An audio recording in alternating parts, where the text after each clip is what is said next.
NASA Amerika Serikat menyampaikan bahwa sedang melesat menuju ke bumi satu bintang atau satu pecahan bintang yang besarnya setengah bumi, Pak.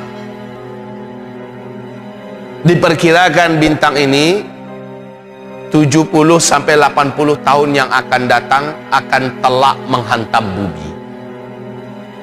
Setengah bumi besarnya meteor tersebut, pecahan bintang ini. Bisa dibayangkan apa yang akan terjadi dengan bumi kita. Jangankan setengah bumi lagi, seperempat Singapura aja pernah dulu tahi bintang ini atau meteor ini menghantam bumi, hancur peradaban dinosaurus, istilahnya kalau memang itu ada dalam istilah orang-orang para ahli arkeolog. Hancur kehidupan manusia dan makhluk apapun yang ada di bumi. Padahal besarnya cuma seperempat Singapura. Singapura itu kecil. Lah bagaimana setengah bumi besarnya? Allah, itu akan telak menghantam bumi 70 sampai 80 tahun yang akan datang, antara itu. Nah, tidak ada satupun kehidupan yang bisa bertahan. Bahkan tidak ada satupun negara pun yang akan selamat. Bumi ini akan seperti debu.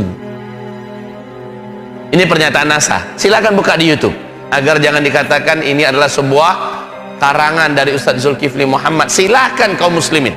Yang kita dengar, mari dibaca surat Al-Qari'ah. Al-Qari'ah,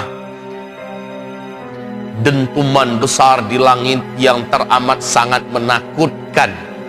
Mal Qari'ah, apakah itu dentuman besar di langit yang teramat sangat menakutkan? Wa ma adraka mal Qari'ah. Saking dahsyatnya dentuman besar itu 3 kali diulangi oleh Allah. Dan apa yang kamu ketahui tentang dentuman besar di langit yang teramat sangat menakutkan untuk makhluk yang hidup di bumi?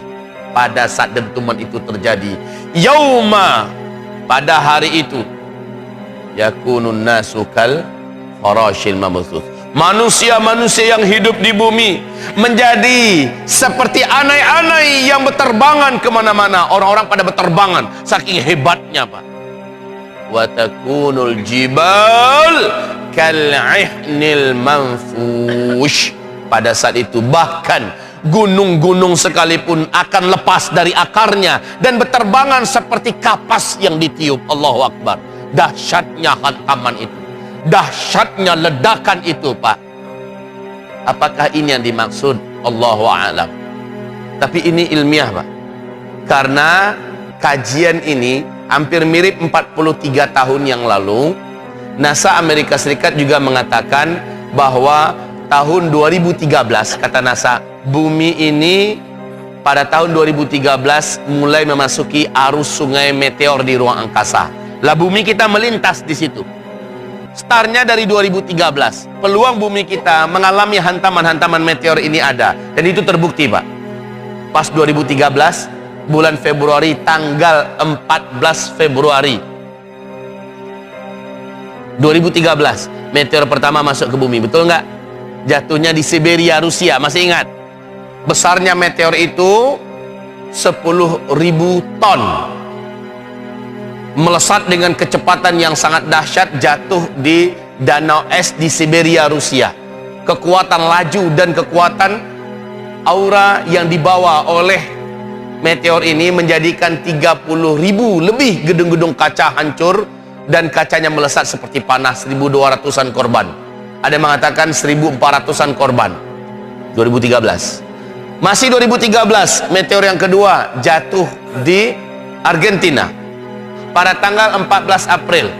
Kalau tadi 15 Februari, ini tanggal 14 April jatuh meteor yang kedua. Untung meteornya kecil, Pak. Kemudian yang ketiga 7 November, masih 2013. Jadi 43 tahun yang lalu NASA mengumumkan bumi akan mengarungi arus sungai meteor. Peluang kita kena hantaman meteor ada. Itu terjadi. Lah untuk 70-80 tahun yang akan datang, gambaran ini tentu dengan pengamatan ilmiah mereka, dengan peralatan mereka. Ini bukan ramalan sebenarnya, kaum muslimin. Terjadi atau tidaknya Allahu a'lam.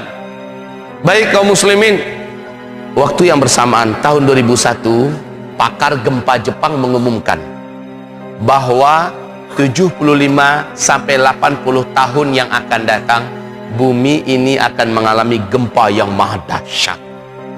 Apa yang dinyatakan oleh pakar gempa Jepang ini dibenarkan oleh pakar gempa dari Kanada, dari Australia, dari Belanda, dari Inggris, dari Perancis. Pakar-pakar gempa dunia membenarkan 75 sampai 80 tahun yang akan datang. Agak-agak mirip nggak dengan pakar NASA tadi?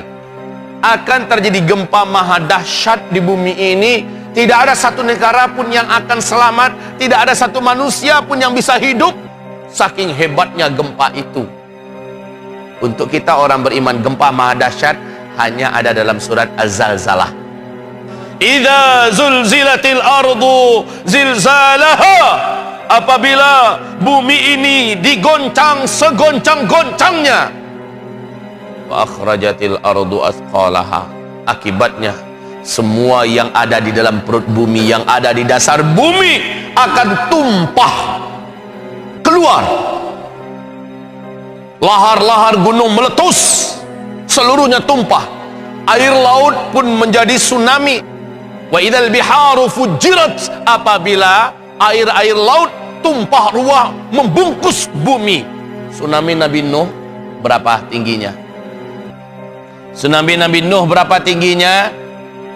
Di dalam kitab Al-Bidayatu wan Nihayah oleh Al-Hafiz Ibnu Katsir, tsunami Nabi Nuh itu tingginya sampai 5.000 meter. Lah tsunami akhir zaman, wa idzal biharu fujirat, nggak ada apa-apanya tsunami Nabi Nuh.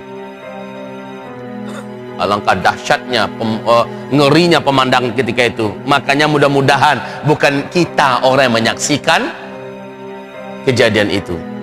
Nah, apa yang dikatakan oleh pakar gempa Jepang ini, yang akibatnya seperti itu, Masya Allah. Bapak, sebuah kabar yang sudah ditanggapi oleh Amerika Serikat. Lalu jutaan rakyat Amerika Serikat hari ini melakukan simulasi penyelamatan dari bencana-bencana besar ke depan. Saya bukan bermaksud nakut-nakutin, Pak, tapi ya gimana lagi, sesuai dengan kata Dr. Mehran Kafatuli Keshe. Beliau adalah seorang dokter luar biasa, guru luar biasa di University of London. Beliau pemilik Keshe Foundation, sebuah lembaga non-profit, lembaga ilmiah peneliti alam non-profit yang berpusat di Belanda dan Belgia. Beliau mengatakan bumi akan mulai mengalami gempa-gempa besar secara simultan. Gempa-gempa besar itu skalanya dari 10 sampai 16 skala Richter. Allahu Akbar. Negara yang paling pertama kena gempa sebesar itu adalah Amerika Serikat. Saking besarnya gempa di Amerika itu akan menjadikan benua Amerika terbelah menjadi dua dan menimbulkan tsunami yang sangat dahsyat. Kekuatan gempa ini sampai terasa ke negeri-negeri Asia, dan gempa itu akan menimbulkan korban setidaknya 40 juta manusia. Maka mendengarkan pengumuman ini, beliau mengatakan, saya tidak ingin menyampaikan ini, tetapi inilah fakta ilmiah. Karena dia orang kafir, beliau mengatakan kalimatnya pasti. Inilah dia fakta ilmiah yang nanti pasti akan terjadi. Saya harus menyampaikannya. Ungkapan beliau ini disambut, ditelaah, diteliti. Lalu masyarakat Amerika hari ini, Pak, sudah melakukan persiapan-persiapan yang disebut dengan pelatihan-pelatihan menghadapi bencana-bencana besar. Beberapa bulan kemudian menyusul gempa besar seperti itu terjadi di Cina. Lalu menyusul gempa seperti itu di Jepang. Coba bayangkan mengerikannya kejadian ketika itu. Ingat hadis Nabi mengatakan, di mana Rasulullah mengatakan akan ada nanti tahun-tahun gempa di akhir zaman. Berarti gempa yang dimaksud bukan gempa kecil loh, Pak. Gempa-gempa dahsyat besar susul menyusul. Pada tahun-tahun itu manusia akan banyak bertumpah darah di mana-mana, saling berbunuh-bunuhan, dan pada tahun itu Al-Mahdi akan muncul. Allahu Akbar. Al-Mahdi akan muncul di tahun-tahun gempa, di tahun-tahun perang, di tahun-tahun kekacauan dan chaos yang sangat dahsyat di muka bumi.